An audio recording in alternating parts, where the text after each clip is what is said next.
It's the end of day 3 of Kangeiko, and I just thought I'd do one last video because I'm going to try to go to bed early tonight. It's 9:30 right now. I'd like to go to bed by 10 so I get an extra hour of sleep in the morning so that waking up isn't so painful. As you can see, there's no bow here right now, so I'm here all by myself, and wow, it feels amazing to be here at the dojo all the time. I really wish I could do this all the time. But I'm thankful for my 1 week as Uchideshi, so yay! I'm so excited. Definitely thankful for every moment. Let's see here. I had a few things I wanted to share with you, so let's go over my day. First, I took 6 classes. I'm tired, but you know, I sort of made sure I ate food and I pushed through it, and it was really worth it. So, it started off 6:30 to 7:30 a.m. with Yoshi Sensei.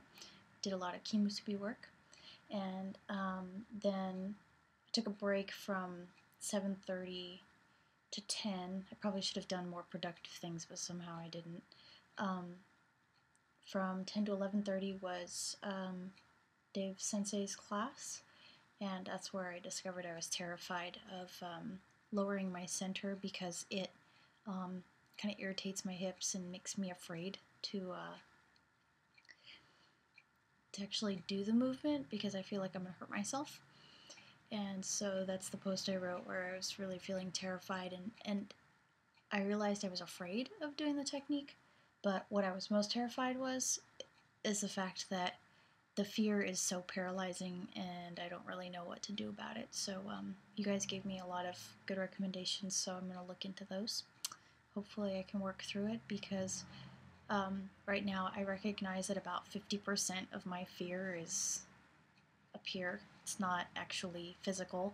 I'm not letting myself get to the point where I'm hurting myself. So I'm not really experiencing any pain. I'm a little sore, but I think it's more the fear and being not only afraid of the movement, but afraid of the fear itself, the fact that it's paralyzing and I don't really know what to do about it, to work through it. Let's see. I thought it was hilarious that everybody's been commenting on my ukemi. I've been working really hard on doing some soft ukemi, and anytime anybody sees my ukemi, they're like, "Oh my god, what are you doing? Where did you learn that?" Like today, somebody in Dave Sensei's class was like, "Where did you learn ukemi like that?" And I said, "Well, I go to seminars, and after class, I bug all the udansha." So, like Cyril down at Aikido San Diego, he really helped me, really helped me improve my high fall. So every time I do a high fall, I think of Cyril and how, you know, he said I should get my head close to the ground, and it works like a charm. And I'm hoping that I'm going to be able to do a video of me taking ukemi from Drew and Jeremy from Honeydew, because they throw me around a lot and make my soft high falls a lot more comfortable. So it'll be interesting for me to see a video of that because I feel it, but I don't know what it really looks like. So what else? So after Dave Sensei's class, I was devastated. I was upset. I ate some food. Wasn't really feeling like going to Yoshi Sensei's class, but I went anyway because I got to do it. Kangeiko. I got to get these 40 hours in. So went to Yoshi Sensei's intermediate class from 1 to 2:30, and it was fun. It was definitely fun. I'm trying to remember what we did. I'm having like zombie brains right now because I trained so much today. So yeah, I'm just gonna say I went to Yoshi Sensei's intermediate class, and then there was Yoshi Sensei's beginning class, and I was a zombie then too. And by that time, my blood sugar was dropping really low, and I practically started to fall asleep. The whole like last half hour of class was so miserable because I was so tired. I was training with this one new guy that I met named Lewis, who is awesome, and we had a really great time, but I was falling asleep. And so at the end of class, the last 15 minutes, I was like, I can't do this anymore. And she's like, go over in the corner and get some rest. And so I just like leaned up in the corner. I was like, I'm gonna go to sleep. So I was really thankful for that. I know that as somebody who's trying to persevere, I feel a little embarrassed that I was doing that. But I really benefited from it. And after the beginning class over at the university with Yoshi, I went back to Aikido Santa Cruz to have a shower because I hadn't showered since like midday the previous day and really needed one. Got all cleaned up and realized, you know what, instead of doing teen class, I really need to get some food. So I got some food and got some coffee, and that was like so comforting. For me, coffee doesn't really do anything for me. Maybe like make me concentrate a little bit better, but I mean, it just coffee has like no effect on me. What really had an effect on me was the sense of comfort. So like, you know, when you drink hot tea, it's really comforting. Well, when I drink hot cafe au lait, it just is like, oh, this is so nice. So it was, yeah, it was for comfort. After that, after I ate food and got coffee, I came back and I made it in time for the beginner class. This is class number 5 of the day, and really enjoyed beginner class. I love working with the beginners because they always help me see Aikido completely differently, and they force me to work through the bugs, because like, you know, when you're taking Ukemi from advanced people, they'll just go usually where you want them to go, unless of course you ask them to resist. But with the beginners, your Aikido suddenly doesn't work, and you have to really figure out how to make it work.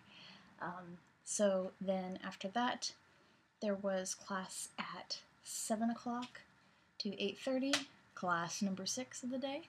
It's taught by Linda Sensei and one of the more advanced female Yudansha. I can't remember her name. Don't hate me. I'm sorry, I can't remember her name. It was a really great class. They shared the class together, and I really got to work with Linda Sensei a lot today, and I learned so much, and I absolutely love everything she teaches me. I attack like straight on the line, and it makes no sense, because if I come into attack, somebody's gonna be like, BAM! Right? So I gotta get off the line, and then I gotta attack. So I promise I will work on that.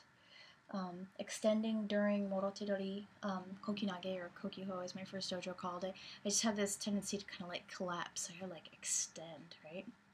So anyways, that's that. Getting off the line. Also, I need to drop my center more. I'm just, obviously because of my hip issues, I'm like terrified of dropping my center, but I gotta work through it. This is Kangeiko. I'm gonna figure out a way to work through it. And also kind of like absorbing and being sensitive, because I kept trying to like blend with her as she came in. I got paired up with her when the other female Yudansha was teaching, and I was really kind of embarrassed because I was like, oh, I'm not going to do anything right, and I'm going to be terrible, and I'm not going to take Ukemi right, and yeah, it's really negative thought process I'm going through. I really got to get that out of my head. But it was really great training with her, and I really felt like it was okay to slow down. Like, I didn't have to do the exercise the way that it was demonstrated, which was this big flowy movement, and here I am. I have to start from static, right? Anyways, oh yeah, Jeremy taught me something interesting. I kept getting stuck in that Morotedori Kokunage, right? So what we do is we kind of come off, so they're grabbing, and you gotta come off like 90 degrees, and you come up, you raise, and then you throw. I kept getting stuck, and so I kept backing. As soon as I got stuck, I was like, oh, I'm doing it wrong. Okay, start again. And I usually don't do that, but I just don't want to get in the habit of like trying to force it. But he said, just stay there, and just sort of like feel you're stuck, feel where it's gonna go. And he kind of got me out of that fear where I kept retracting when I got stuck, and I kept being able to say, okay, all right, I know I'm stuck. I'm gonna keep going, but I'm just gonna go slow and figure out which way I need to go. And that was really awesome. And at the end, 6 of the Nidan plus Yudansha got in a line and threw us all 6 times each, and I was freaking exhausted after that. So anyway, that was pretty much my day, and another full day tomorrow. Gambatte imasu!